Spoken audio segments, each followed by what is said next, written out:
আসসালামু আলাইকুম। আমি থ্রি অটোমেশনে প্রফেশনাল ট্রেনিংয়ে আছি। তো আজকে আমি বিএফডিতে টার্মিনাল কানেকশন করব। তো এখানে আমরা একটা পটেনশিয়াল মিটার কানেক্ট করেছি ও দুইটা পুশ বাটন।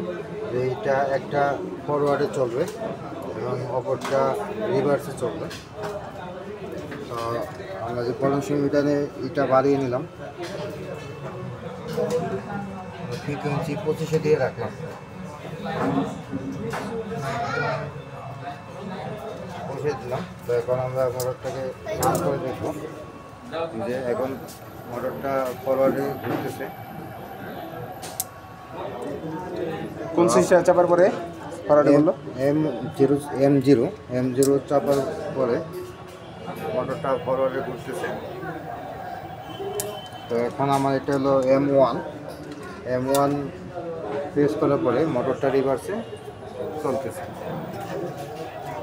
তো আমাদের বিএফডিটা সঠিকভাবে রান হলো। আজকে এই পর্যন্ত। আল্লাহ আল্লাহ হাফেজ।